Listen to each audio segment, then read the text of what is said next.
Bem-vindos à Livraria da Polis. Meu nome é Sofia. No áudio de hoje, você vai ouvir A Desejada das Gentes, conto de Machado de Assis. Nessa narrativa, Machado nos conduz a uma história de fascínio, distância e desejo, em torno de uma mulher que desperta admiração profunda, mas nunca se deixa possuir por inteiro. Com a sutileza e a ironia que marca sua obra, o autor constrói aqui um conto sobre idealização, afeto, recusa e mistério. Agora convido você a entrar nessa história e escutar mais uma grande leitura da literatura brasileira. A Desejada das Gentes. Ah, conselheiro, aí começa a falar em verso.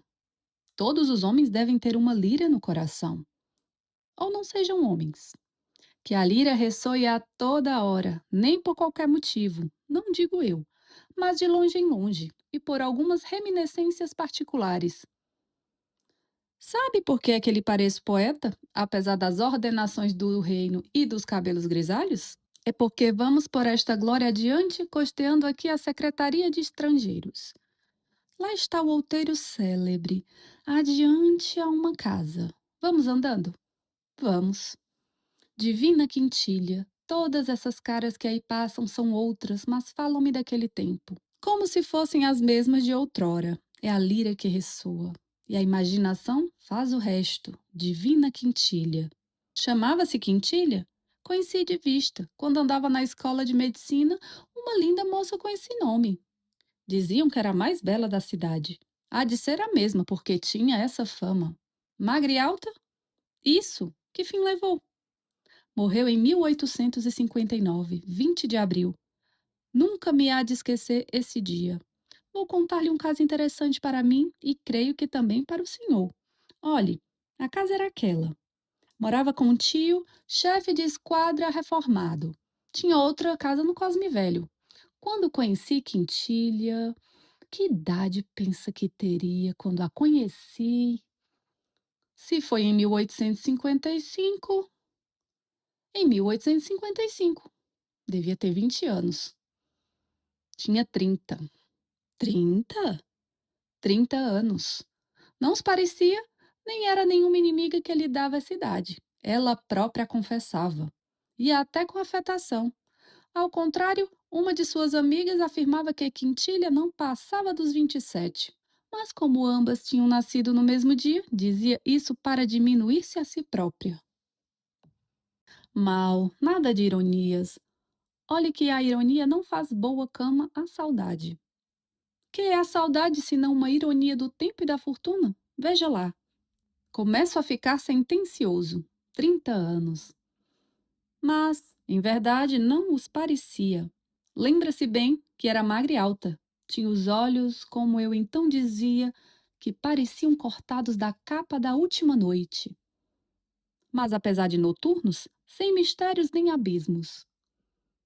A voz era brandíssima, um tanto apaulistada. A boca larga e os dentes, quando ela simplesmente falava, davam-lhe à boca um ar de riso. Ria também, e foram os risos dela, de parceria com os olhos, que me doeram muito durante certo tempo. Mas se os olhos não tinham mistérios, tanto não os tinham que cheguei ao ponto de supor que eram as portas abertas do castelo, e o riso, o clarim que chamava os cavaleiros. Já conhecíamos, eu e o meu companheiro de escritório, o João Nóbrega, ambos principiantes na advocacia, e íntimos como ninguém mais. Mas nunca nos lembrou namorá-la. Eu andava então no galarim. Era bela, rica, elegante e da primeira roda. Mas um dia, no antigo teatro provisório entre dois atos dos puritanos, estando eu num corredor, ouvi um grupo de moços que falavam dela, como de uma fortaleza inexpugnável. Dous confessaram haver tentado alguma coisa, mas sem fruto. E todos pasmavam do celibato da moça que lhes parecia sem explicação. E chalaceavam. Um dizia que era promessa até ver se engordava primeiro. Outro que estava esperando a segunda mocidade do tio para casar com ele. Outro que provavelmente encomendara algum anjo ao porteiro do céu. Trivialidades que me aborreceram muito, e da parte dos que confessavam tê-la cortejado ou amado, achei que era uma grosseria sem nome. No que eles estavam todos de acordo é que ela era extraordinariamente bela. Aí foram entusiastas e sinceros. Oh, ainda me lembro, era muito bonita. No dia seguinte, ao chegar ao escritório, entre duas causas que não vinham, contei ao Nóbrega a conversação da véspera. Nóbrega riu-se do caso, refletiu e, depois de dar alguns passos, passou diante de mim, olhando, calado. Aposto que a namoras, perguntei-lhe. Não, disse ele, nem tu? Pois, lembrou-me uma coisa. Vamos tentar o assalto à fortaleza? Que perdemos com isso? Nada. Ou ela nos põe na rua e já podemos esperá-lo, ou aceita um de nós. E tanto melhor para o outro que verá o seu amigo feliz. Estás falando sério? Muito sério. Nóbrega acrescentou que não era só a beleza dela que a fazia atraente. Note que ele tinha a presunção de ser espírito prático, mas era principalmente um sonhador que vivia lendo e construindo aparelhos sociais e políticos. Segundo ele, os tais rapazes do teatro evitavam falar dos bens da moça, que eram um dos feitiços dela, e uma das causas prováveis da desconsolação de uns e dos sarcasmos de outros, e dizia-me: escuta, nem divinizar o dinheiro, nem também bani-lo. Não vamos crer que ele dá tudo, mas reconhecemos que dá alguma coisa e até muita coisa. Este relógio, por exemplo. Combatamos pela nossa quintilha. Minha ou tua, mas provavelmente minha, porque sou mais bonito que tu. Conselheiro, a confissão é grave. Foi assim brincando? Foi assim brincando. Cheirando ainda aos bancos da academia que nos metemos em negócio de tanta ponderação, que podia acabar em nada, mas deu muito de si.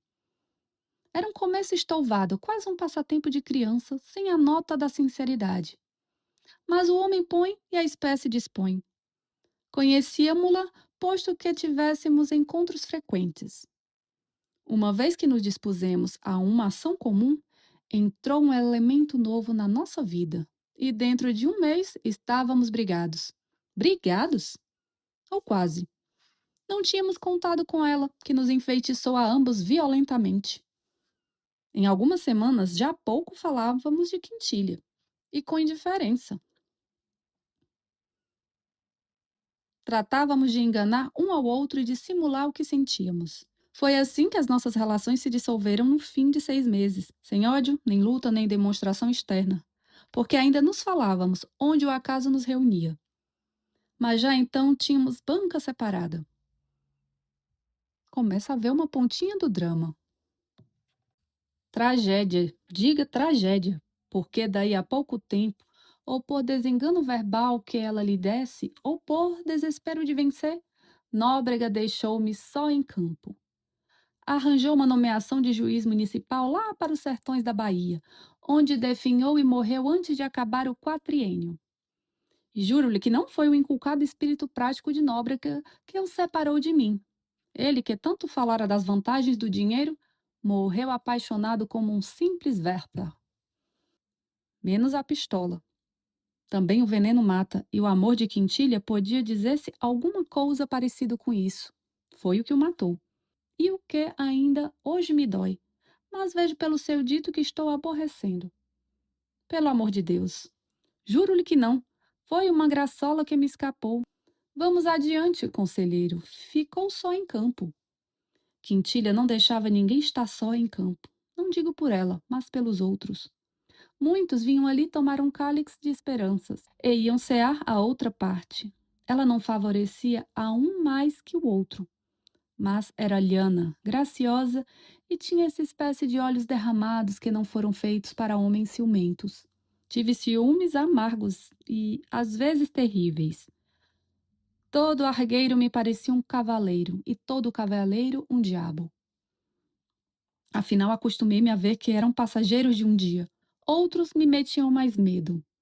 Eram os que vinham dentro da luva das amigas. Creio que houve 2 ou 3 negociações dessas, mas sem resultado.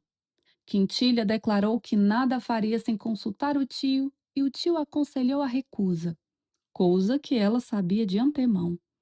O bom velho não gostava nunca da visita de homens, com receio de que a sobrinha escolhesse algum e casasse. Estava tão acostumada a trazê-la ao pé de si como uma muleta da velha alma aleijada que temia perdê-la inteiramente. Não seria essa a causa da isenção sistemática da moça? Vai ver que não. O que noto é que o senhor é mais teimoso que os outros. Iludido.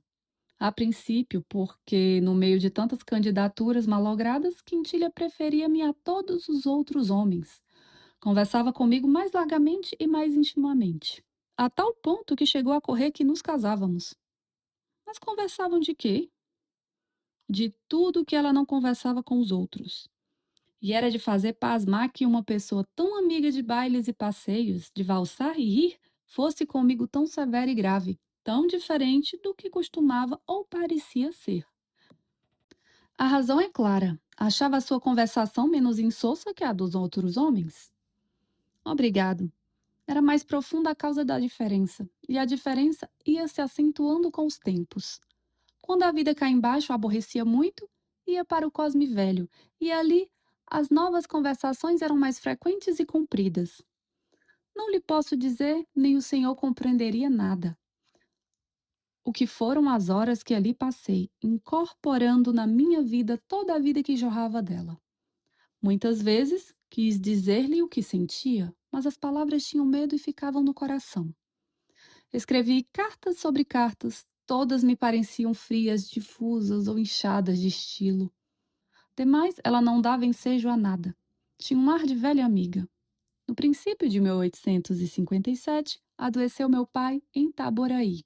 Corri a vê-lo, achei-o moribundo. Este fato reteve-me fora da corte uns 4 meses. Voltei pelos fins de maio.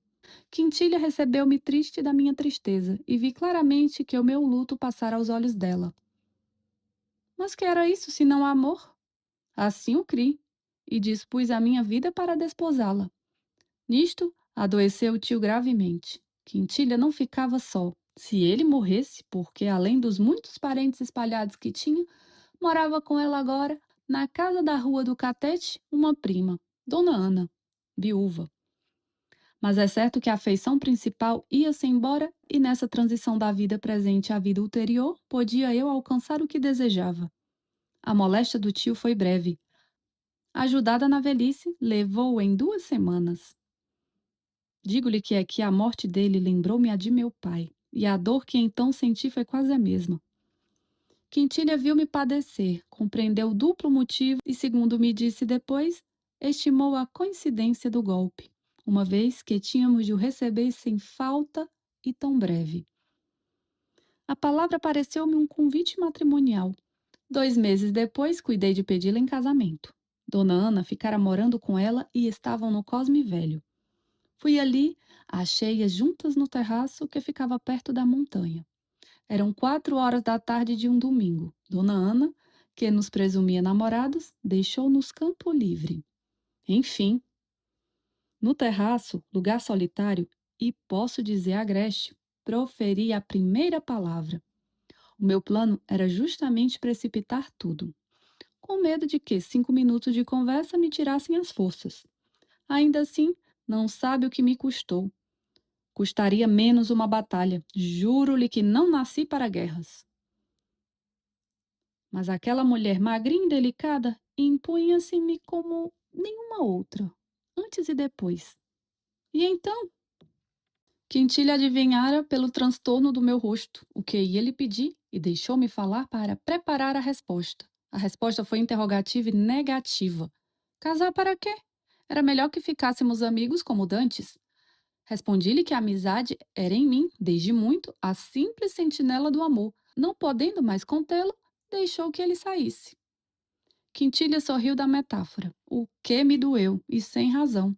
Ela, vendo o efeito, fez-se outra vez séria e tratou de persuadir-me de que era melhor não casar. Estou velha, disse ela. Vou em 33 anos. Mas se eu a amo assim mesmo, repliquei. E disse-lhe uma porção de coisas que não poderia repetir agora. Quintilha refletiu um instante, depois insistiu nas relações de amizade. Disse que, posto que mais moço que ela, tinha a gravidade de um homem mais velho e inspirava-lhe confiança como nenhum outro. Desesperançado, dei algumas passadas. Depois sentei-me outra vez e narrei-lhe tudo. Ao saber da minha briga com o amigo e companheiro da academia e a separação em que ficamos, sentiu-se, não sei se diga magoada ou irritada. Censurou-nos a ambos. Não valia a pena que chegássemos a tal ponto. A senhora diz isso porque não sente a mesma coisa. Mas então é um delírio? Creio que sim. O que lhe afianço é que ainda agora, se fosse necessário, separar-se-me-ia dela uma e 100 vezes, e creio poder afirmar-lhe que ele faria a mesma coisa. Aqui olhou ela espantada para mim, como se olha para uma pessoa cujas faculdades parecem transtornadas. Depois abanou a cabeça e repetiu que fora um erro, não valia a pena. Fiquemos amigos, disse-me estendendo a mão. É impossível pedir-me coisa superior às minhas forças. Nunca poderei ver na senhora uma simples amiga. Não desejo impor-lhe nada. Dir-lhe-ei até que nem mais insisto, porque não aceitaria outra resposta agora. Trocamos ainda algumas palavras e retirei-me. Veja a minha mão.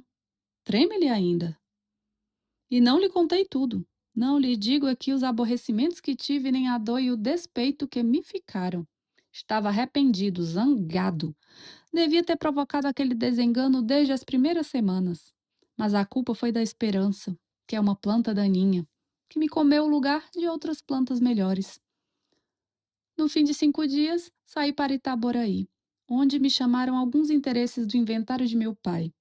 Quando voltei, 3 semanas depois, achei em casa uma carta de quintilha. Oh!